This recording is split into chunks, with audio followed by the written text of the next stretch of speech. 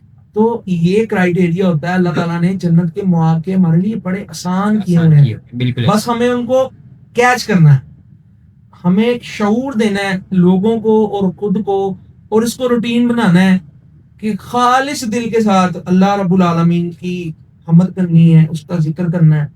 اس کے بدلے میں اللہ رب العالمین نے ڈھیروں نیکیاں کر دی. اسی طرح رسول اللہ صلی اللہ علیہ وسلم نے کچھ ایسے معاملات بتائے ہیں جن سے انسان بچ جائے تو اس کی آخرت کے جو پہلے مراحل ہے وہ ٹھیک ہو جائیں گے. تو رسول اللہ صلی اللہ علیہ وسلم کی ایک حدیث کا مفہوم ہے کہ جس کی پہلی منزل آسان ہوگی نا آخرت کی، اس کے لیے آگے خیر ہے. یہ شاید حدیث کا مفہوم میں نے پڑھا ہے کہیں. تو رسول اللہ صلی اللہ علیہ وسلم نے وہ خوش نصیب بھی بتائے ہیں جن کے لیے عرش کا سایہ ہوگا. یقیناً اللہ رب العالمین جنہیں پہلے ہی پروٹوکول دے رہے ہیں، اللہ رب العالمین انہیں جنت بھی ضرور دیں گے. وہ 7 خوش نصیب، چھپا کر صدقہ کرنے والا، اور امام العادل، اور نوجوان ایسا جو مسجدوں میں دل لگائے، ایسا نوجوان جو اللہ رب العالمین کے ذکر کرے اور تنہائی میں اللہ کا ذکر کرنے والا. رسول اللہ صلی اللہ علیہ وسلم نے فرمایا کہ جو آنسو مکھی کے سر جتنا اللہ کے خوف کی وجہ سے بہہ گیا، اللہ رب العالمین اس آنکھ پر جنت اور جہنم کو حرام کر دیتے ہیں اور جنت کو واجب کر دیتے ہیں. اس آنکھ پر جہنم حرام ہو جاتی ہے جس آنکھ سے مکھی کے سر جتنا آنسو. تو یہ چھوٹے چھوٹے اعمال ہیں. اسی حدیث کو میں پڑھ رہا تھا تو کسی امام کا غالباً میرے نام ذہن سے نام نہیں کر رہا ہے، وہ کہہ رہے تھے اگر وہ آنسو مکھی کے سر کے برابر آنسو ابھی باہر نہیں نکلا، اللہ کے خوف کی وجہ سے وہ باہر نہیں نکلا، وہ آنکھ کے اندر ہی گھل مل گیا نا، اسی کی وجہ سے بھی اللہ، ہاں اگر وہ وہیں پہ مطلب کہ آنکھ کے اندر ہی گھل مل گیا تو اسی کی وجہ سے بھی اللہ تعالیٰ اس بندے کو جنت دے. صحیح. تو ناظرین، اللہ رب العالمین نہایت رحیم ہے، غفور الرحیم ہے، اور شاکر ہیں، قدر کرنے والے ہیں. ہم ہی نہ قدرے ہیں. ہمیں چاہیے کہ یہ جو چند اعمال 5 6 7 جتنے بھی ہیں ہم نے آپ کو بتائے ہیں، ہمیں چاہیے کہ ان کو مضبوطی سے پکڑ لیں. ان کے ساتھ ہماری جنت اور جہنم کے فیصلے وابستہ ہیں. ان کو کریں گے تو اللہ رب العالمین ہمیں اپنی رحمت کے ساتھ انشاءاللہ جنت میں جگہ دے گا. انشاءاللہ آپ سے پھر ملاقات ہوگی کسی اور نئے مہمان کے ساتھ، کسی اور نئی نشست پہ. السلام علیکم ورحمۃ اللہ وبرکاتہ. وعلیکم السلام.